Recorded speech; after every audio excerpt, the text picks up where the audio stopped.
There is a flu surge happening right now. You probably have seen it for yourself. Doctors' offices and urgent care clinics are seeing a rise in cases. And the CDC says 13,000 people have died from influenza so far this season alone. So joining me now is pediatrician Dr. Dyan Hes. Doctor, thank you so much for being with us. So are we seeing people of all ages be impacted by the flu this season? Yes, 100%. There's no one spared. It could be from babies to elderly and everyone in between.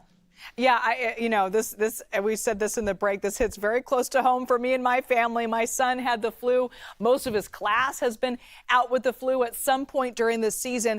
I want to ask you about the vaccine and the public's response to it. Is that impacting the flu's numbers this season? Do people just not get it? Enough people not get the vaccine? Or is the vaccine this year kind of a bust? Is it that effective? Well, it's not a bust because remember, the vaccine doesn't always prevent flu, but it prevents you from getting hospitalized from the flu. Okay. So yeah, numbers are down. Only about 41% of Americans as of December 7th were vaccinated for the flu. So not enough people are vaccinated, but the people who are vaccinated and getting the flu are not the ones that are ending up in the hospital or dehydrated or having pneumonia on top of that. They feel really poorly. They have vomiting, diarrhea, cough, cold, headache, body aches, but they recover. Yeah, but shocking this year to see how long it kind of lingers, even after you haven't had a fever. It really knocks it out of a lot of people. It certainly did our family. What advice do you have for folks who are dealing with the flu right now in terms of treatment? If you catch it within 48 hours, you can take either Tamiflu or Xofluza, which it won't cure the flu, but it'll minimize the symptoms. Okay. Otherwise, it's just rest, hydration, medicines for headache, vomiting. If you're having vomiting, there's anti-nausea and anti-vomiting medications, but it's really just supportive care and staying home to not get everybody else sick.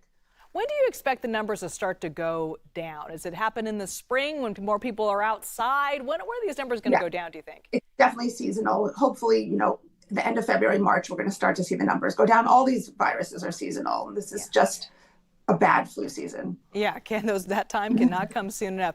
I want to ask you about the norovirus, and we're seeing numbers of that increasing across the country. What is the norovirus, and how does it compare to the flu?